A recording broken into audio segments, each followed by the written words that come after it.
कचहरी, hospital, police station कहीं पर ठगे नहीं जाएं। और अगर आपके पास दुनियावी भी नॉलेज नहीं, कोई नॉलेज नहीं है, पूरी जिंदगी चेंगा टुप्पा मछली मारा है, पकड़ा है आप लोगों ने, हमेशा से नदी में जाके और धिप्पर और वो जंगी लगा करके बंसी ले लेकर के गए, पूरी जिंदगी उसी में पार हो गया है, तो फिर तो एक थानेदार भी पता कहां से। लॉकडाउन के जमाने में हमको हंसी आ रही है, लॉकडाउन है, गेहूं का खूब पका हुआ गेहूं, किसान सब लोग हमारे लोग गेहूं काटने के लिए गए, एक तो चौकिया साइकिल लेके गुजर रहा था पत्थराबारी से बहरवारी वाले रोड पे, आप लोगों ने देखा होगा वो रास्ता, वो जितना भी आदमी काट रहा था वो सब भाग रहा है, खड़के रहा है। हमने कहा क्यों भाग रहे, बोला वो आ रहा है, वो लॉकडाउन है ना, मारने के लिए आ रहा है यहाँ पे। अब बताइए वो भी फायदा उठाया, उसने कहा कि वो डर गया है सब लोग, वो भी साइकिल रोका और कहा कि तुम लोग पता नहीं कि कोरोना है, कोविड है, तुम लोग धान काटने गेहूं काटने आ गए। कहा कि सर गलती हो गई, ये हो गया, नहीं तुम फाइन कर देंगे, ये कर देंगे, वो कर देंगे, किसी से 25 टका, किसी से 50 टका, किसी से 100 टका लेके वो भी अपना काम बना। ये है स्थिति। यानी आप if you don't have educational person, you are not able to live the completely in your society.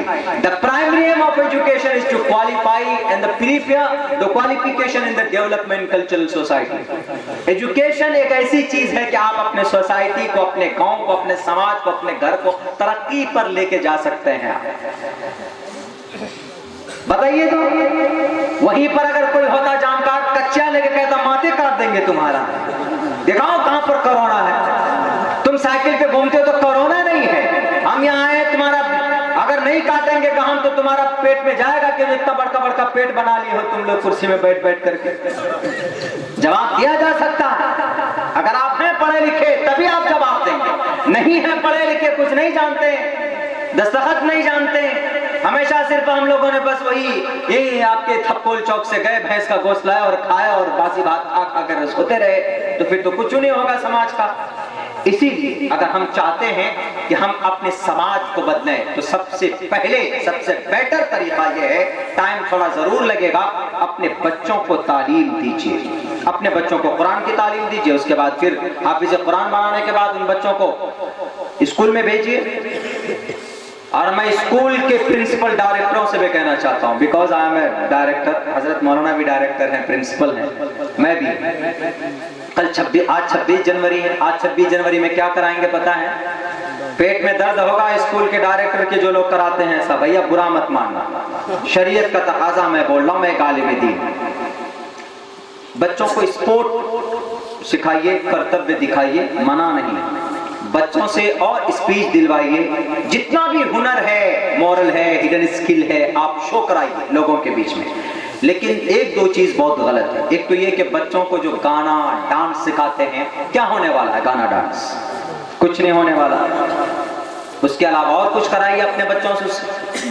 वहां पे प्रभात फेरी कराते हैं, कितना मरतबा फोन आ गया, बोला मौलाना हमारे स्कूल में बड़ी बड़ी बच्चियां हैं, प्रभात फेरी कराएं, सब लोग कराते हम ना कराएं। तो हमने कहा कि भाई क्या फायदा होगा आपके प्रभात फेरी का? हमने कहा कि लड़कों को निकाल दीजिए, बच्ची छोटी छोटी निकाल दीजिए प्रभात फेरी। हमने कहा कि प्रभात फेरी भी जरूरी है क्या?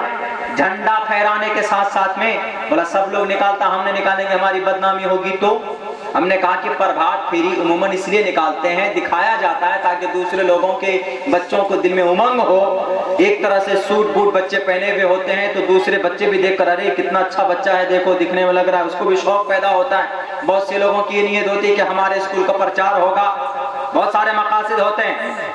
हमने कहा कि जो बड़ी बच्ची है उनको मत लेके जाओ। बहुत से स्कूल वाले तो बच्चियों को भी, जो बड़ी बड़ी जवान जवान बच्चियां होती है उनको भी सड़कों के ऊपर भेज देते हैं कि प्रभात फेरी कराओ। जिनको कराना है कराइए, लीगली एतबार से कोई जरूरी नहीं प्रभात फेरी कराना। झंडा फहराना वो जरूरी है according to the Indian constitution, वो कराइए। लेकिन स्कूल के अंदर गाना डांस सिखाते हैं, उसके बजाय आप इस्लामिक हिस्ट्री के ऊपर, इतिहास के ऊपर बताइए ना कि ये 26 जनवरी क्यों हुआ, 26 जनवरी को क्या हुआ था, 26 जनवरी हमको कैसे मिला। 26 जनवरी 1950 के अंदर, 1950 26 जनवरी को इस देश के अंदर संविधान लागू हुआ था। और 26 नवंबर 1949 को संविधान एक्सेप्टेड, काबिल कबूल हुआ था, माना गया था, और इसी 26 जनवरी को पूरे भारत के अंदर वो कानून नाफिज किया गया था। इसीलिए हम उस दिन झंडा फहराते हैं कि हमारे देश का झंडा, हमारे देश का संविधान बुलंद रहे। लेकिन आज संविधान को बदलने की कोशिश की जा रही, किनके जरिए? मनुस्मृति के जरिए, मनुवाद के जरिए, भगवाधारी करप्ट लोगों के जरिए से। और सबसे पहले वो टारगेट किनको बनाए हैं? वो जानते हैं कि हमें 26 जनवरी मिली है टोपी दाढ़ी वाले की कुर्बानी की वजह से। और टोपी दाढ़ी वाले कहां से पैदा होते हैं? जहां पर कुरान की तालीम दी जाती, जहां मकतब होते हैं, जहां पर मौलाना हुफ्फाज़ किराम बैठकर अपने बच्चों को तालीम देते हैं। आसाम के अंदर 350 से अधिक मदरसे बंद कर दिए गए, सरकार के फंड से उनको तनख्वाह दी जाती थी।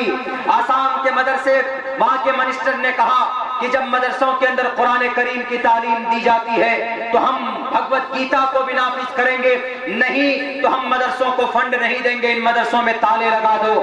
300 से अधिक मदारिस बंद किए गए। उत्तर प्रदेश के अंदर भी कोशिश की जा रही है वहां के मदारिस को बंद करने की, यानी मदारिस को बंद करो ताकि टोपी दाढ़ी वाले कम पैदा होंगे और इन मुसलमानों की शरीयत कमजोर होगी।